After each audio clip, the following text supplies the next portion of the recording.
the wife placed a mannequin identical to herself inside the car. She then threw her phone and ID on the mannequin. Next, she filled the car with gasoline. She took out a lighter and set the car on fire. Without a second glance, she walked away from the sad scene. When her husband arrived upon hearing the news, he only saw the burnt-out car. He realized that the wife who had deeply loved him was gone forever. But now, it was too late to regret, as it was all his fault. 5 years ago, the woman had been intentionally hit by her best friend driving a car. Her best friend dragged the woman into the driver's seat, pretending to be her driving. Then she took a wrench from the trunk and smashed it onto her own knee. She didn't stop until her knee was completely shattered. Then, she lay on the ground and screamed for help, claiming that the woman had run into her and beaten her. The husband, without asking for the details, assumed that it was his wife who had hit and injured her best friend. With the testimonies of her husband and children, the woman was ultimately sentenced to 5 years in prison for intentional injury. While in prison, her best friend didn't spare her, coming in repeatedly to beat and insult her. After 5 years, when the woman was released from prison, her husband came to pick her up with a bouquet of red roses. But instead of bringing her home, he made her apologize and make amends to her best friend.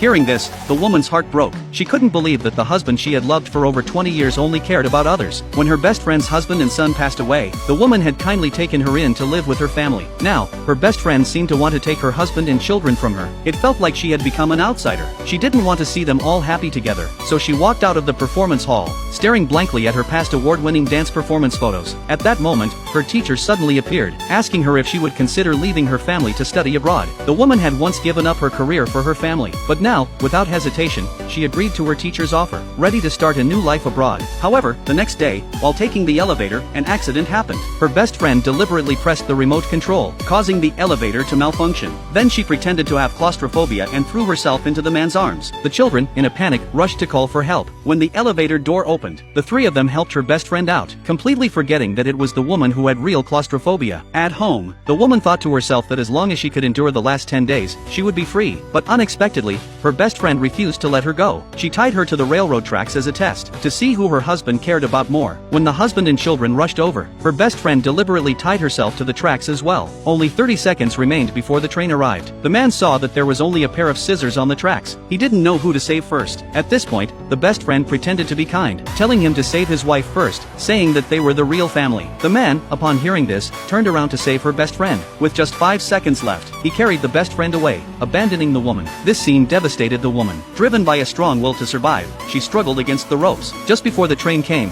she managed to free her bound hands, but when she limped back home, bloodied and bruised, the best friend falsely accused her, saying that the woman had staged the whole thing to test her husband's loyalty. Generously, she told them not to blame the woman. Then, she fiercely grabbed the woman's injured wrist, and while no one was paying attention, pushed her into the swimming pool. The man, knowing that his wife couldn't swim, did nothing to save her, and walked away with the best friend. Even her son and daughter ignored her.